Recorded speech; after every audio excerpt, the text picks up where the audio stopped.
So Canon recently released the R50 V, a small mirrorless camera built towards video that'll cover in about 90 seconds.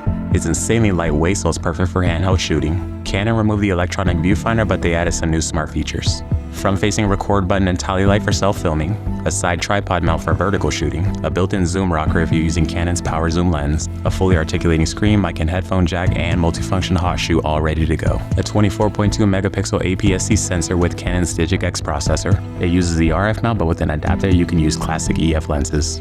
For video, it shoots 4K oversample from 6K at 24 or 30 frames per second, plus 4K 60 if you're okay with about a 1.6 crop. For slow motion, you've got 1080p at 120 frames per second, and a dedicated slow and fast mode for slow-mo in-camera. Here's some test footage of C-Log3 straight out of camera versus after grading. Colors always look clean and natural on Canon, so if you're doing serious video editing, this alone makes the R50 V a good option. Canon's dual pixel autofocus works great, and while there is no in-body stabilization, most RF lenses have IS. False color and zebra stripes to help nail exposure. Customizable buttons for quick setting changes.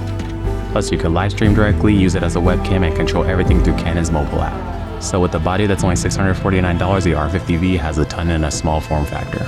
I'll be posting a more in-depth review soon, but this is immediately going to be my new go-to camera.